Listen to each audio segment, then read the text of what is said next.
Israel ও ইরানের ছায়াযুদ্ধ এবার সরাসরি সংঘাতে রূপ নিল। তেহরানের প্রধান সামরিক সরবরাহ পথের একটি গুরুত্বপূর্ণ রেলওয়ে সেতু লক্ষ্য করে মাঝরাতে আতর্কিক ক্ষেপণাস্ত্র হামলা চালিয়েছে ইসরায়েলি বিমান বাহিনী। এই হামলার ভয়াবহ প্রভাব যোগাযোগ বিচ্ছিন্ন। এই সেতুটি ইরানের দক্ষিণাঞ্চলের সাথে রাজধানীর সংযোগ রক্ষা করত। হামলায় সেতুটি ধসে পড়ায় পণ্য ও সামরিক সরঞ্জাম পরিবহন সম্পূর্ণ স্থবির হয়ে পড়েছে। গোয়েন্দা সাফল্য নাকি উস্কানি? ইরানের কড়া নিরাপত্তার ভেতর ঢুকে এই নিখুঁত হামলা ইসরায়েলি গোয়েন্দা সংস্থা মোসাদের সক্ষমতাকে আবারও সামনে আনল। ইরানের প্রতিশোধের হুমকি।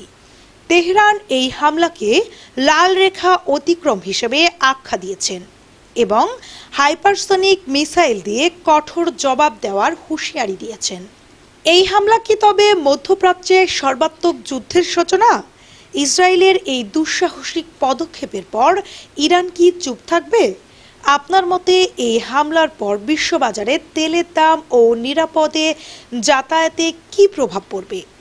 এটি কি তৃতীয় বিশ্বযুদ্ধের পূর্বাভাস? আপনার মন্তব্য কমেন্টে জানান এবং এই চাঞ্চল্যকর খবরটি সবার সাথে শেয়ার করুন। পলি রানী, টেক্সট রিপোর্ট, নবরূপ টিভি।